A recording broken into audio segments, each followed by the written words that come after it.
Good afternoon, class. Back again for our second segment here. This segment will be on reviewing the syllabus, talk a little bit about grades, and also expectations. The syllabus is posted in two separate spots in our Blackboard course. It's under course content and it is also under course information. So if you have not had an opportunity to review the syllabus, please do. Important things to note, and this is not just for our course, but all courses moving forward. You're going to want to make sure that you carefully review that syllabus. You're going to want to make sure that you look at the course description. Take a look at the grades, the grading system, but also the assignments that'll be due every week. So one really great thing about online learning is that you will have everything outlined, but generally the courses week by week are already the information is already in there. So you can, if you're a fast-paced learner and you speed through certain weeks, sometimes the information is there that you can get started on the next week if you like. So you'll see our course objective and our description there. Student expectations. So by the end of this course, students are expected to be able to demonstrate effective learning skills, that you will be able to access educational support services here at Gwinnett Mercy University, and that you'll be able to identify the personal challenges of accelerated learning. My contact information is listed on the syllabus, page 1. You'll see, and one thing that I do like that is a requirement of all of our syllabi here is that learning outcomes. So you'll be able to see what the Gwinnett Mercy University learning outcomes are, which are highlighted from pages 1 to 2, and that's communication skills. We want you to be an effective communicator. Professional competency, the skills that you learn, it is our hope that you'll be able to use these in the professional industries that you're in, but also in the future careers that you'll have as a result of your degree. Moral and ethical judgment. As a Catholic institution, we are very passionate about having the kind of graduates who have a moral compass and that your judgment is ethical and sound as well. Problem solving, critical thinking, leadership in society. One great thing about Gwinnett Mercy University, we have over 20,000 graduates. Students that we have, graduates that we have are leaders in their industry. We have students who are working for city and federal agencies, companies like Johnson and Johnson, Merck, all of the hospitals, area hospitals. Our Gwinnett Mercy is certainly known in the nursing industry, and so that spirit of leadership in society is something that legacy, I'll say, is something that we hope that all students will carry. And finally, critical and competent use of technology. So as online learners, it's very critical that you not just learn the technology but use it effectively. Will be a key part of your success here at the university. The required textbook is The 7 Habits of Highly Effective People. I have heard from quite a few students. As you know, this book is provided free by the university. They were mailed out to students at 2 separate times for all the students who were registered. They were mailed on August the 20th. And then for students who may have added in a little late, they were mailed in the subsequent week, August the 21st. 4th, I believe they were mailed. So you should by now have your book. If you do not have your book, please contact me via email. That would be great. But I'm pretty sure that everyone by now should have received that textbook. So if you haven't, please let me know. Institutional technology may be your best friend. So it's very essential that you have their contact information. So that is listed in the syllabus on page 2. You're going to want to contact them if you have any issues with accessing, your Blackboard or self-service or email problems. Maybe things are not coming through. One interesting thing that I do as we're talking about IT issues, want to bring up nuances about our system. So, for example, a professor can hide the course. I do get a lot of students there, after we've done registration, they think that, something may be wrong. They can't see the course. Well, just so you know, a professor can hide portions of the course. So you're already registered essentially for the rest of the year. So you know that you did your registration with the academic advisor. If you do not see the course in Blackboard, don't be alarmed. The professor does have the ability to hide a course. I just want to say that you may not have to contact IT at all. You might just want to reach out to the professor because they may have hidden portions of that. So you can read for yourself the minimum requirements for success in that course. And a lot of that does have to do with the technology and making sure that you have at least those minimum technological requirements for success. It is important, especially as an online learner, to have an updated operating system. I tell students, you're going to want to make sure that you have a newer computer because a lot of the functionality of Blackboard do require a certain operating system. So you'll want to make sure that you have that. Also, one great thing, my husband and I use this as we teach courses. There is an app.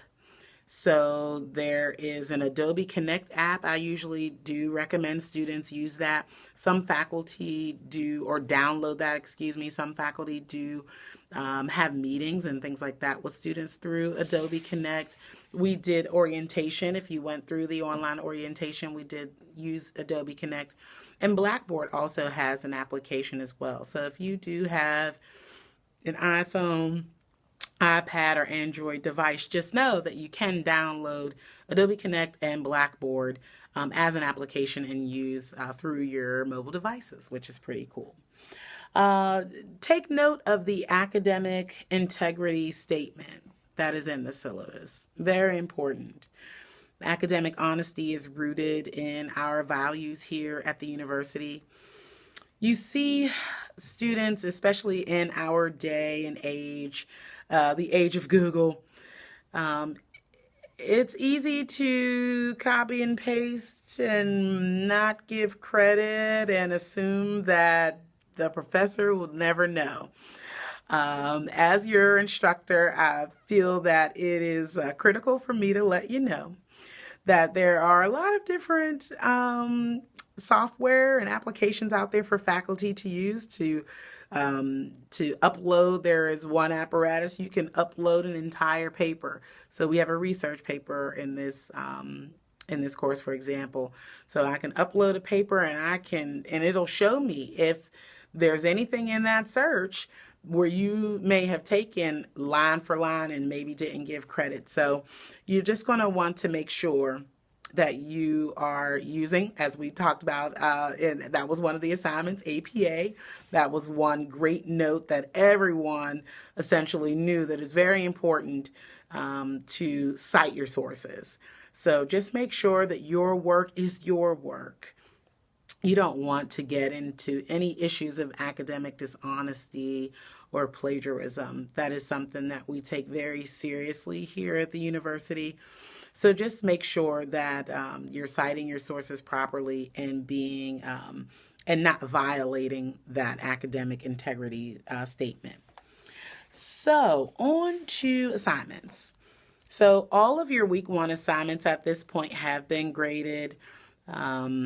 I will try to endeavor to get those assignments, graded in a timely fashion for you so that you're not waiting and waiting and waiting to know where you stand in the course.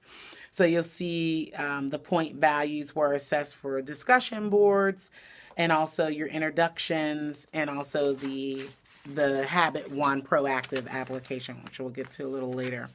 You'll see for week 2, there are a variety of different discussion boards, but your big assignment for the week is in the mission statement.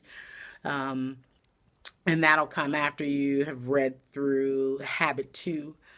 It's really great. I tell everyone, just from an organizational standpoint, take a look at the university mission statement. Look at the values. Look at the strategic plan. See the direction that the university is going. And, you've done a few applications. You're reading your book now. And that'll help you develop your own mission statement. So if you haven't done that already and you still have a little bit of time, it's just Wednesday, just take a look at our mission statement. And you can take a look at researching other personal mission statements to help you develop yours. And then the big week 3, we'll be closing it out next week, ending on September the 13th. That's a Sunday. Our courses, just so you know, online run from Monday to Sunday. I believe in the assignments I did post that we post attendance on Sunday, so it's very important that you have everything in by the designated due date so that we can assess, give you those assignments and make sure that all that work is in. So you'll see from week 3 that library research that you did actually comes back and is very valuable. So it's great that you have already researched our library. You'll be using it to formulate those papers. And then you'll see also, while I would love for everyone to get an A, and hopefully you will get an A, if you do have to have a minimum of 90 points to get an A. And the A is 90 through 100 points, and a B is 89 to 80. And I'm not going to go any lower than that because I don't expect any students to, you can see for yourself what those point totals are, but I don't expect that anyone will get anything lower than an A or to be in this course. This is an introductory course. Based on the performance of the class so far, I don't expect anyone to get anything lower than a B at this point. So one great thing that you'll note in the syllabi, and so our syllabus is a couple of pages, 12 or 13 pages. I don't want you to be alarmed moving forward when you see a syllabus that's pretty long. One thing that I love about our syllabi is that it has every assignment. Every assignment is laid out for you in advance. You have the learning objectives for every week.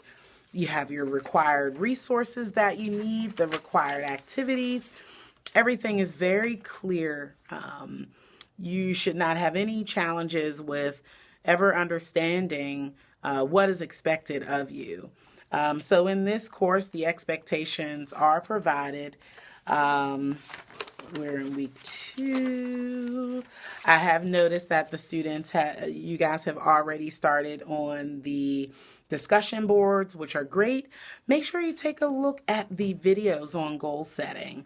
There are 2 videos that are in the discussion board. It's under the week 2 tab, so you should be able to see that there. And then start working on the assignments there is a response and discussion boards for each one. So make sure that you start to do that as well. But I am really interested to see what your mission statement is going to look like. The image of your life, if your mission statement, your personal mission statement aligns with the roles that you have. So I'm very interested in seeing those, and that assignment is due on Saturday. You'll notice that every professor is a little different. Some assignments may be due throughout the course of the week, and I tried to do that. so that you wouldn't have 5 different assignments due on Saturday or 5 different assignments due on Friday. Try to space them out a little, but you'll want to make sure that you're going through each syllabus with a fine You'll want to make sure that you're going through the syllabus with a fine-tooth comb so that you're understanding exactly what the expectations are from your faculty member. And that will conclude our second segment, which was on syllabus, grades, and expectations for the BAS100 experience. You'll want to make sure that you're going through the syllabus with a fine-tooth comb so that you're understanding exactly what the expectations are from your faculty member. And that will conclude our second segment, which was on syllabus, grades, and expectations for the BAS100 experience.